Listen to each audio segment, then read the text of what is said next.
Assalamualaikum warahmatullahi wabarakatuh. Di sini di video ini kami dari kelompok 6 akan membuat podcast materi yang ada pada mata kuliah perekonomian Indonesia. Di sini saya Muhammad Hussein Anur Yakin sebagai host dalam podcast kali ini. Saya juga ditemani teman-teman saya. Boleh diperkenalkan? Perkenalkan, nama saya Dewi Dawali Jasari. Saya Junar Aini. Saya Mara Salsabila Abadi. Di sini dalam podcast kali ini kelompok kami akan membawakan beberapa materi. Untuk materi yang kami sampaikan dalam podcast kali ini, yang pertama ada pendahuluan atau tentang deskripsi perkembangan perekonomian di Indonesia. Baik, saya akan menjelaskan materi yang pertama. Perkembangan perekonomian yaitu sebuah proses perkembangan berupa kenaikan dalam jangka panjang dari suatu negara atau perusahaan untuk menyediakan banyak barang yang mendukung perkembangan ekonomi yang disesuaikan dengan tingkat kebutuhan. Selanjutnya materi yang kedua ada masalah perekonomian Indonesia. Selanjutnya untuk materi yang kedua, permasalahan mendasar ekonomi Indonesia antara lain ada masalah pengangguran, masalah inflasi, masalah suku bunga, dan juga masalah neraca pembayaran dan neraca perdagangan. Materi ketiga tentang desentralisasi ekonomi dan tata kelola pemerintahan. Baik, saya akan melanjutkan untuk bab ketiga yaitu bab desentralisasi. Bisa diartikan sebagai sebuah proses pemberian wewenang kepada daerah untuk mengatur dan mengurus rumah tangganya sendiri. Nah, tujuan dari desentralisasi sendiri untuk meningkatkan kapasitas pemerintah daerah bersama sektor swasta dan keterlibatan organisasi masyarakat dalam upaya mengurangi angka kemiskinan di daerah. Untuk materi selanjutnya mungkin tentang dilema privatisasi. Mungkin bisa dijelaskan. Untuk privatisasi, definisinya adalah merupakan salah satu kebijakan yang ditempuh pemerintah, di mana adanya pergeseran pengelolaan BUMN (Badan Usaha Milik Negara) kepada pihak swasta.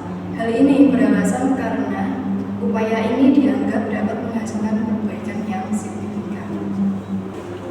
Untuk materi selanjutnya yaitu tentang globalisasi dan liberalisasi, yaitu merupakan konsep yang berkaitan erat satu sama lain. Suatu negara biasanya mengalami liberalisasi kebijakan ekonomi dan kebijakan lainnya yang kemudian disusul dengan globalisasi. Namun terdapat banyak perbedaan di antara keduanya.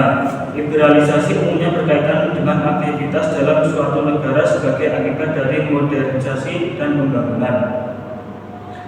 Untuk materi selanjutnya yaitu industrialisasi dan proteksionisme. Industrialisasi merupakan tahap penting dalam usaha negara-negara berkembang meningkatkan kemakmurannya, termasuk juga mengatasi masalah-masalah pengangguran serta meningkatkan produktivitas kerja sebagai salah satu penyebab rendahnya pendapatan.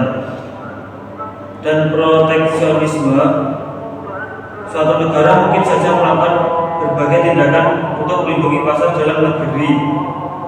Alasannya tentu untuk menjaga kepentingan nasional. Salah satu tindakan perlindungan pasar dalam negeri yang dapat dilakukan oleh suatu negara ini misalnya adalah tindakan proteksionisme.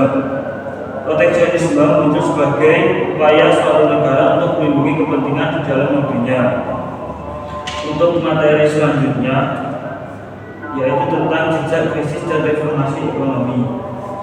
Baik, saya akan menjelaskan tentang jejak kritis dan reformasi ekonomi. Adalah bagian penting dari perubahan besar dalam ekonomi suatu negara. Reformasi ekonomi adalah langkah-langkah yang diambil pemerintah untuk membuat ekonomi menjadi lebih baik. Sedikit akan saya jelaskan bagaimana reformasi ekonomi dapat mempengaruhi pertumbuhan ekonomi suatu negara. Reformasi ekonomi juga dapat mempengaruhi pertumbuhan ekonomi suatu negara dengan berbagai cara. Reformasi yang efektif dapat meningkatkan efisiensi pasar, menarik investasi asing, dan memperkuat institusi ekonomi yang berfungsi dengan baik. Ini termasuk penghapusan kebijakan yang menghambat persaingan, penurunan tarif, dan hambatan perdagangan, serta reformasi regularisasi untuk memfasilitasi bisnis. Dengan demikian, reformasi ekonomi yang dapat memperbaiki iklim investasi, mendorong inovasi, dan mempercepat pertumbuhan ekonomi yang berkelanjutan. Untuk materi selanjutnya itu tentang UMKM atau usaha mikro kecil dan menengah. Baik, akan saya bahas tentang apa saja kriteria usaha mikro, usaha kecil, dan usaha menengah. Menurut Undang-Undang Nomor 20 Tahun 2008, yang pertama usaha mikro, kekayaan bersih maksimal 50 juta, tidak termasuk tanah dan bangunan tempat usaha. Untuk hasil penjualan tahunan maksimal yaitu 300 juta. Yang kedua usaha kecil, kekayaan bersih lebih dari 50 juta rupiah hingga 500 juta rupiah, tidak termasuk tanah dan bangunan tempat usaha. Selanjutnya hasil penjualan tahunan lebih dari 300 juta hingga 2,5 miliar. Yang ketiga yaitu usaha menengah, kekayaan bersih lebih dari 500 juta hingga 10 miliar, tidak termasuk tanah dan bangunan tempat usaha. Untuk hasil penjualan tahunan lebih dari 2,5 miliar hingga 50 miliar. Materi selanjutnya yaitu kebijakan fiskal. Baik, saya akan menjelaskan untuk materi kebijakan fiskal. Kebijakan fiskal yaitu langkah-langkah pemerintah mengelola pengeluaran dan perpajakan atau penggunaan instrumen fiskal untuk mempengaruhi bekerjanya sistem ekonomi akan memaksimalkan kesejahteraan ekonomi. Lalu ada juga contohnya kebijakan fiskal dan penerapannya di Indonesia. Yang pertama ada pemotongan pajak untuk kelompok menengah ke bawah. Selanjutnya ada program infrastruktur skala besar. Selanjutnya ada pajak atas barang-barang mewah. Untuk materi selanjutnya yaitu ketimpangan dan kemiskinan. Baik, saya akan menjelaskan materi tentang ketimpangan dan kemiskinan. Kemiskinan merupakan kondisi seseorang atau sekelompok orang tidak mampu memenuhi hak-hak dasarnya untuk mempertahankan dan mengembangkan kehidupan yang bermartabat. Materi selanjutnya yang ke-12 yaitu tentang pembangunan sumber daya alam dan kebutuhan ekonomi. Baik, saya akan menjelaskan tentang apa saja sih peranan dalam pembangunan ekonomi. Sumber daya alam berperan penting dalam kehidupan manusia dan pembangunan ekonomi melalui peranannya sebagai modal alam. Interaksi modal alam ekonomi dapat bersifat searah maupun timbal balik melalui investasi dan penyediaan kebutuhan tenaga kerja dan modal alam yang dihasilkan dari proses pembangunan. Untuk materi selanjutnya yaitu investasi PMA dan PMDN. Baik, saya akan menjelaskan tentang materi tersebut. Yang pertama ada investasi langsung, yaitu sebuah investasi dapat dilakukan dengan membeli langsung aset keuangan. Selanjutnya ada juga investasi tidak langsung, yaitu sebuah investasi dapat dilakukan dengan membeli aset keuangan lewat perusahaan investasi. Materi yang selanjutnya yaitu tentang urbanisasi prematur dan sektor informal. Untuk bab urbanisasi yang memiliki definisi yaitu sebuah proses yang ditujukan melalui perubahan dalam jumlah penduduk dalam suatu wilayah.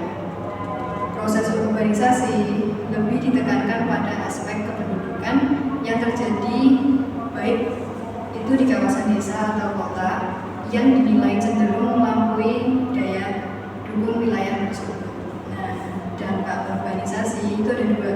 Yang positif bisa mengurangi angka pengangguran di desa. Yang kedua ada adanya tambahan ilmu pengetahuan atau wawasan yang berhubungan dengan teknologi, permesinan, dan lain-lain.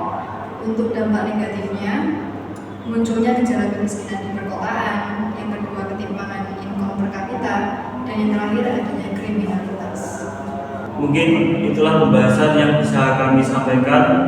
Kami dari kelompok 6, apabila ada kurang atau melebihnya, kami mohon maaf sebesar-besarnya. Akhirul kalam, wallahul muwaffiq ila aqwamit thoriq. Assalamualaikum warahmatullahi wabarakatuh.